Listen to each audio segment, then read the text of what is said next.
Senhora Presidente, Senadora Ângela Portela, é um grande prazer poder conversar com Vossas Excelências, senadores e senadoras presentes, apresentando neste meu pronunciamento informações que considero muito importantes para o Brasil e para o momento que nos encontramos. No próximo dia 11 de novembro, o Parlamento do Mercosul se reunirá em Montevidéu para, em sessão plenária, instalar os trabalhos de mais um período legislativo. Na qualidade de vice-presidente da representação brasileira no Parlamento do Mercosul, estarei presente, juntamente com outros colegas parlamentares que representam o nosso país no Parlasul. Essa sessão plenária está atraindo particular atenção, pois será a primeira desde a admissão da República Bolivariana da Venezuela como membro do Mercosul. Lamentavelmente, a Venezuela fará sua estreia no Parlasul, já devendo explicações, senador Mário Couto. Matéria da Folha de São Paulo, publicada antes de ontem, trouxe novamente à tona a inadmissível questão dos débitos venezuelanos junto aos exportadores brasileiros. É verdade, empresas brasileiras que foram estimuladas pelo governo federal a aumentar suas exportações para a Venezuela estão tendo dificuldades para receber o pagamento pelos produtos que fornecem. Os atrasos chegam a 4 meses, segundo apurou a reportagem da Folha de São Paulo. A culpa, senador Wellington Dias, ao contrário do que se pode pensar, não é das empresas importadoras venezuelanas. É o governo da Venezuela que impede o pagamento às empresas brasileiras, para conter a saída de dólares do país. As regras comerciais na Venezuela são diferentes daquelas empregadas no Brasil e na maior parte do mundo. Vou exemplificar. Quando uma empresa brasileira compra produtos importados, ela faz o pagamento em dólares diretamente ao fornecedor estrangeiro, ao fornecedor da mercadoria.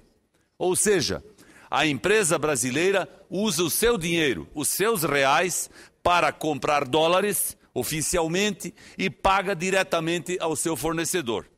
Na Venezuela, não é assim. Quando uma empresa venezuelana compra produtos brasileiros, por exemplo, ela não pode fazer o pagamento em dólares diretamente ao fornecedor. Ela é obrigada a depositar o pagamento em bolívares no Banco Central Boliviano e em um órgão chamado CADIV, Comissão de Administração de Divisas.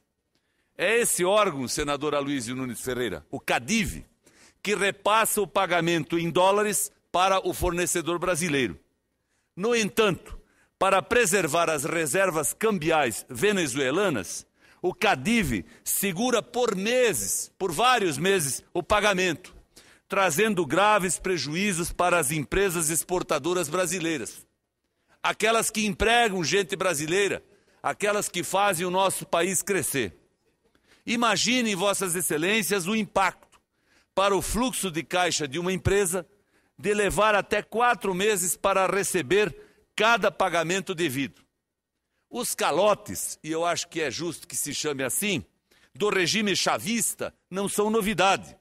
Lá atrás, no dia 9 de dezembro de 2011, a revista Isto é Dinheiro trazia a seguinte manchete, abro aspas, o calote de Chaves, política de câmbio centralizada do governo da Venezuela, regula a liberação de dólares e deixa importadores sem divisas para pagar fornecedores brasileiros.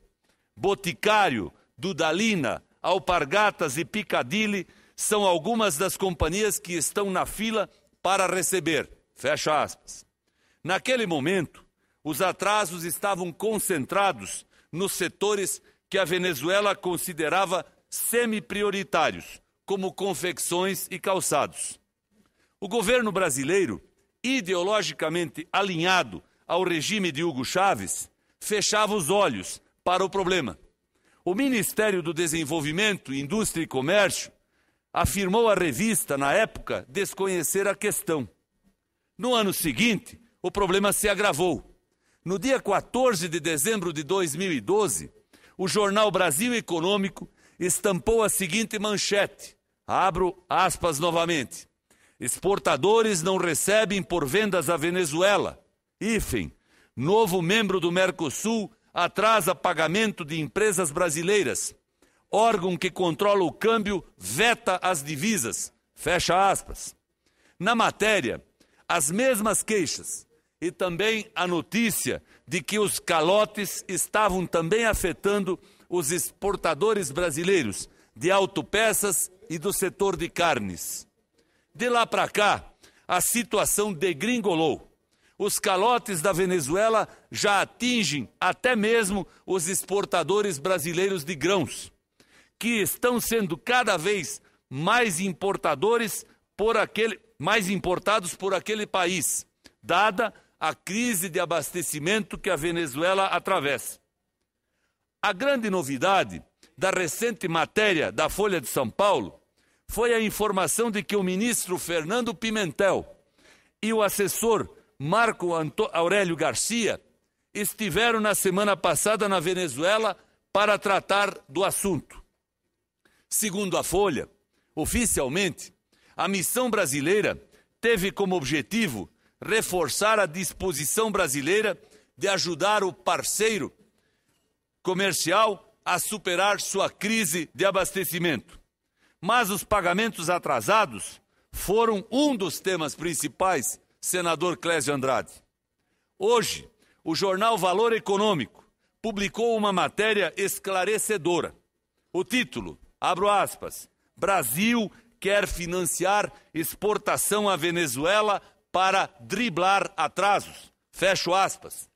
Segundo o jornal O Valor, apurou-se que o Ministério do Desenvolvimento da Indústria e Comércio do Brasil quer utilizar recursos do PROEX, o Programa de Financiamento às Exportações, para financiar as exportações brasileiras à Venezuela. Deve-se fazer uma observação. O PROEX existe para financiar exportações que ainda vão ser feitas e não pode ser utilizado para exportações já feitas, porque as já feitas estão incluídas num outro sistema, numa outra prática comercial. Pelo modo proposto, a Venezuela tomaria empréstimos do Banco do Brasil para pagar aos exportadores brasileiros e depois quitaria a dívida de forma parcelada. Isso é incrível. Mais uma jabuticaba brasileira. Senador Mário Couto, mais uma jabuticaba. Pelos planos do governo federal, a Venezuela deixaria de dever às empresas brasileiras e passaria a dever a todo o povo brasileiro. Sim, porque os recursos do PROEX saem do Tesouro Nacional. É o dinheiro dos impostos que nós, os brasileiros, pagamos mensalmente, diariamente. Notem bem, senhoras e senhores senadores, a que ponto chega o alinhamento ideológico do governo brasileiro com o regime chavista, que ainda perdura na Venezuela, mesmo após a morte de Hugo Chávez. Primeiro, o Brasil declara total apoio à Venezuela em sua crise de abastecimento e depois passa a financiar o consumo dos venezuelanos. Pensem bem, se o governo venezuelano já não paga o que deve, quando os credores são os exportadores brasileiros, será que vai pagar quando o credor for o Tesouro Nacional do Brasil? Obviamente que não. As empresas brasileiras, quando não recebem o que é devido, reclamam, pressionam, insistem. Será que o Tesouro Nacional, que é gerido pelo governo federal, vai reclamar quando ele for o credor e o débito não for pago? O mais provável é que a Venezuela atrase ainda mais os pagamentos e o governo brasileiro faça vista grossa. O mais provável é que essa conta só seja cobrada no dia em que os chavistas deixarem o poder, se é que isso vai acontecer. O regime destruiu a economia da Venezuela, levou o país a uma crise absoluta de abastecimento e agora conta com a mão amiga do governo brasileiro para sobreviver. para o regime sobreviver, que fique bem claro. Não pensem, senhoras e senhores, que o Brasil estará ajudando o povo venezuelano ao pagar a conta pelo consumo deles. O Brasil estará, na verdade, prejudicando o povo venezuelano, pois estará ajudando a dar sobrevida a um regime que, para se manter no poder, posterga um inevitável ajuste em seu modelo econômico. Vamos acompanhar com muita atenção o desenrolar dessa ideia do governo brasileiro de financiar o calote da Venezuela. Certamente isso resolveria o problema dos exportadores brasileiros, mas criaria novos problemas para o Brasil. Nós já tomamos um calote da Venezuela.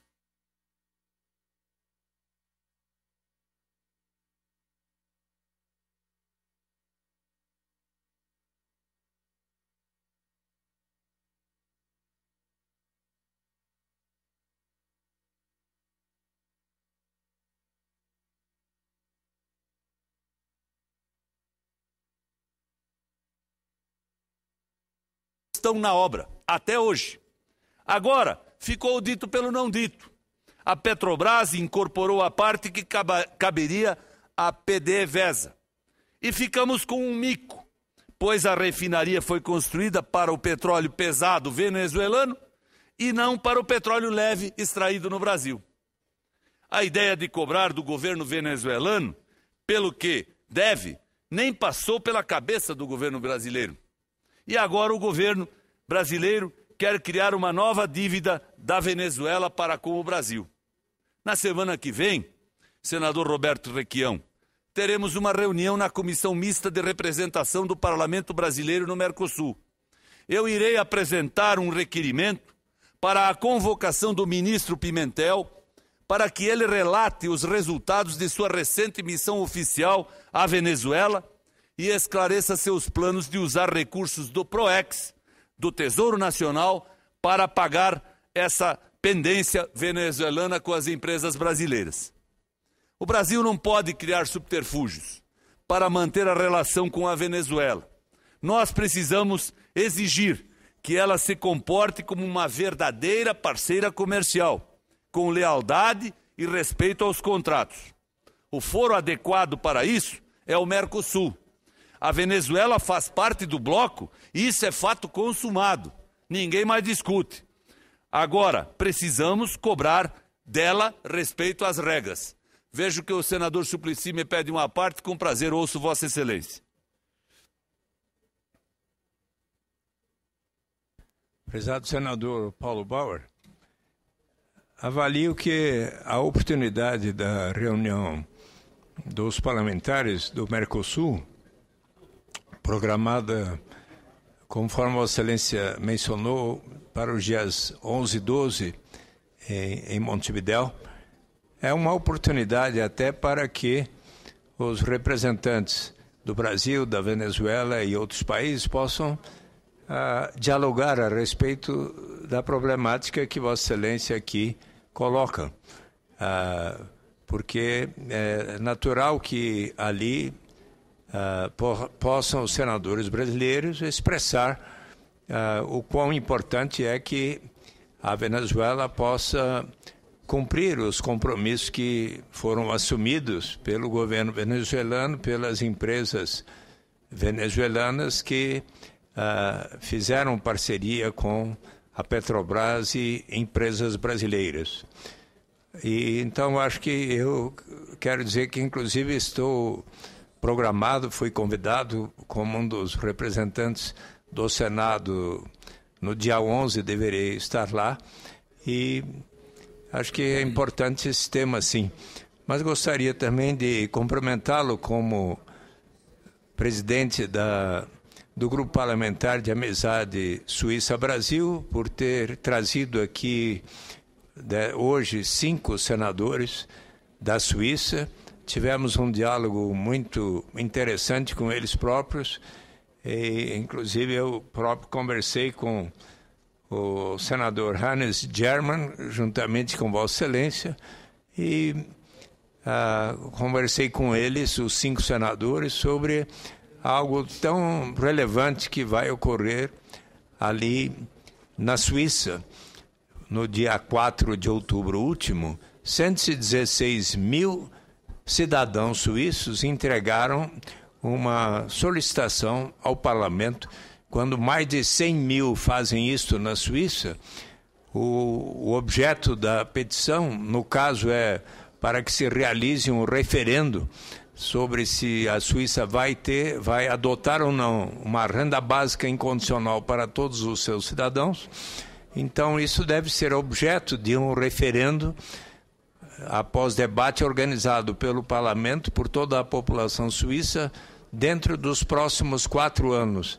Trata-se de um exemplo, a hora do plebiscito, do referendo, que nós temos na Constituição, mas que não praticamos tão frequentemente como os suíços o fazem. Então é importante essa interação para que aprendamos mais com os colegas senadores da Suíça. Meus cumprimentos também por Vossa Excelência ter organizado o encontro com eles. Muito obrigado, senador Suplicy. Acolho a parte de Vossa Excelência e incorporo ao meu pronunciamento. E concluo dizendo que esperamos, sem dúvida nenhuma, que no dia 11 e 12, lá em Montevidéu, possamos discutir com os novos integrantes do Parlasul, que representam a Venezuela, de que forma é possível não apenas liquidar a pendência existente, mas também estabelecer mecanismos de avanço nas negociações, no comércio bilateral entre o Brasil e a Venezuela. Afinal, não há nenhum preconceito em vender a Venezuela, não há nenhum preconceito em financiar vendas a outros países, absolutamente. O Brasil tem mecanismos para isso e os pratica em larga escala há muito tempo e não precisa e nem vai ser diferente em relação à Venezuela. Porém, o que nós não podemos concordar é que o negócio seja feito de uma forma e por uma regra e depois o pagamento seja feito por outra forma e por outra regra. Portanto, esperamos que naqueles dias, nós tenhamos condições, presidente Sarney, de tratar do assunto em nível de parlamento do Mercosul, com nossos colegas venezuelanos, defendendo os interesses do Brasil e principalmente das empresas brasileiras que se encontram em dificuldades muito sérias por não poderem receber o que lhes é devido pela venda realizada. Eu consulto o senador Requião se desejava fazer a parte, também o senador Sarney. Então, o senador Requião, por gentileza, Vossa Excelência tem a palavra. Senador Paulo Bauer, na verdade, essa pendência de empresários brasileiros com a Venezuela me intriga. Eu acho muito importante a gente saber o que realmente existe. Se existe a dívida, se não pagam os empresários brasileiros, por que não pagam, qual é a posição deles. Porque nós hoje, que temos uma reserva cambial de cerca de 350, 370 bilhões de dólares, não temos a metade da reserva cambial em dólar da Venezuela. O problema do governo venezuelano não é falta de dinheiro.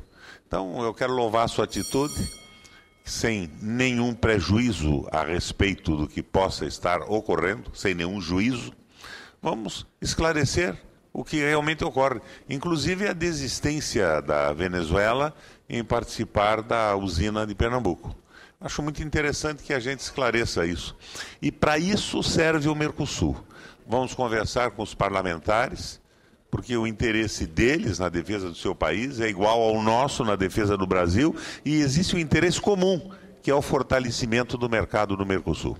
Parabéns pela iniciativa. Agradeço a Vossa Excelência e volto a registrar. A minha preocupação primeira é com as empresas brasileiras que, estimuladas, fizeram negócios de exportação para as empresas venezuelanas que, segundo se sabe, teriam feito pagamento ao governo daquele país. E o governo daquele país é que não providencia o repasse dos dólares, dos valores devidos para as empresas brasileiras. Essa é uma questão que efetivamente merece e precisa ser analisada com muito cuidado, com muito critério, não apenas pelo Poder Executivo, que já se manifestou e já procurou informações a respeito, mas também pelo Parlamento do Mercosul, que todos nós integramos como representantes dessa casa. Muito obrigado.